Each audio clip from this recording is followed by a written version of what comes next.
Scarlet Nexus is my most anticipated game this month. It's probably my second most anticipated game all year, next to Tales of Arise. And the reason I feel so strongly about it is because I've played more than just the demo. Check out my preview of the first 3 hours here. Don't get me wrong, the demo is great. It does an excellent job showing off the addictive combat, but it really doesn't even attempt to show you anything the game has to offer beyond that. And trust me, there is a lot more this game has to offer. So let's talk about what was missing from the demo and how it compares to the full game.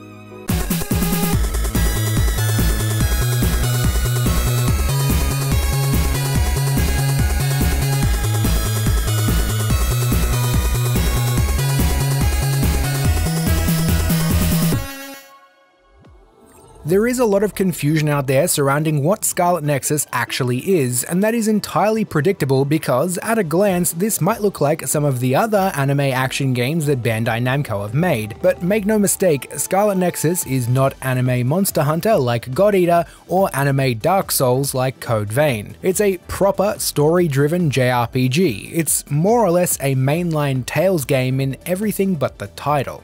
In fact, the director, Kenji Anabuki, is a Tales series veteran, holding senior positions in Tales development since Symphonia, including being the battle designer for Tales of Exilia and the director of Exilia 2.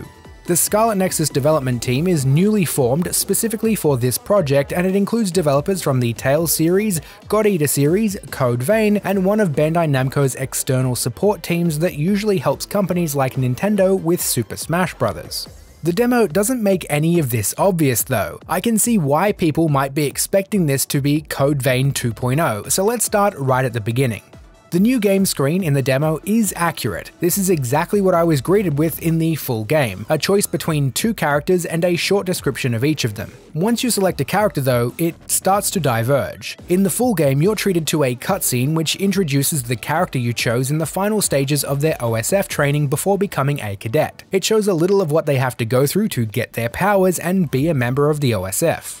That's when you are dropped into the highway tutorial section like the demo. It isn't optional in the full game though. It acts as the tutorial to the combat, and there's also some extra story and dialogue to go along with it. Suffice it to say, it's an aptitude test which the OSF use to assign you to a suitable platoon.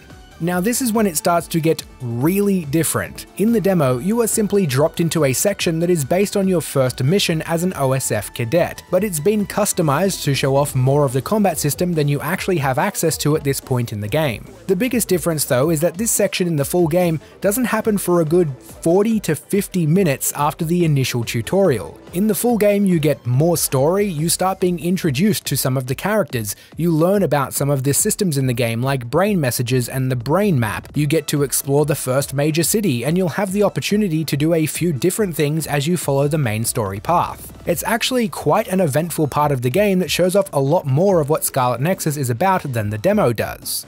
And just very quickly before we move on to that first big mission, I wanted to talk about the way the game delivers its story. There are traditional, fully animated cutscenes, lots of them, and there are also these comic-like panel sequences that you saw in the demo. I don't quite know why it's assumed by so many people that these sequences are the only type in the game, but they really aren't. They're just one piece of a rather large puzzle. Plus, they're actually more impressive than a lot of people have given them credit for. They aren't static, pre-baked images. The panels are actually rendered in-engine in real time. Cosmetics and outfits are a big part of Scarlet Nexus, and whatever you slap on your characters will be reflected in the comic sequences. Many of the panels are also animated, and sometimes there are hybrid sequences that shift from panels to fully animated cutscenes and vice versa. In addition to these, you'll also get character interactions through both text and in-game chatter. The brain messages system is essentially the characters text messaging each other. There are bond events for most of the main characters as well. These increase your bond level with party members, which strengthens or adds new effects to the powers you can use. There are at least 6 bond levels for each of the party characters, of which there are at least 8. I don't know what the final number will be for either of those, but I don't feel as though I saw everything there was to see in the first 3 hours that I played. Now, where were we? Following the main story will eventually bring you to your first mission as an OSF cadet. This is the mission you play in the demo. It's quite different in the proper game though. The demo gave you access to a full party of characters so you could try out multiple different powers. The enemies were curated to give you the opportunity to test out all those powers. This is perfect for the demo. In reality, at this point in the game, you do this with just one party member. In Kasane's story, that is Shiden. This mission is used to continue introducing you to more mechanics and systems. You'll be able to use the SAS link to use the electrokinesis powers for the first time. You'll learn the difference between regular objects you can launch at your enemies with telekinesis and the much more powerful but much rarer objects that have different effects. The boss fight is tougher and lasts a bit longer since you only have the one party member. This gives you some good practice timing your attacks and dodging the enemy attacks. After you defeat the boss, you'll get more story and you'll find yourself back in the city where you can visit some vendors, talk to characters, pick up a side quest or two, and continue the main story. You'll be introduced to hideouts and the bond system sometime fairly soon at this point, and this is where the game really starts to open up and give a real sense of the size and scope.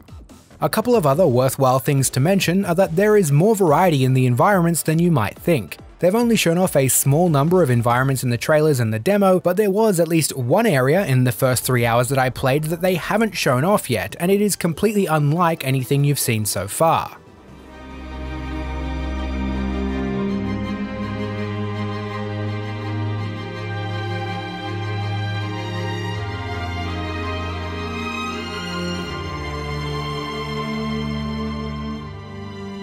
To sum up, the thing I really wanted to get across is that Scarlet Nexus is so much more than you probably think it's going to be. It's not God Eater, it's not Code Vein, it's not a game that only excels at one thing. It's the complete package. A strong story with an excellent cast of characters, brilliant addictive combat, gorgeous visuals, and many tens of hours of playtime. It really does have it all. If you played the demo and enjoyed the combat but were worried there wouldn't be much else to the game, then worry no more. Scarlet Nexus is going to be one of the best games this year.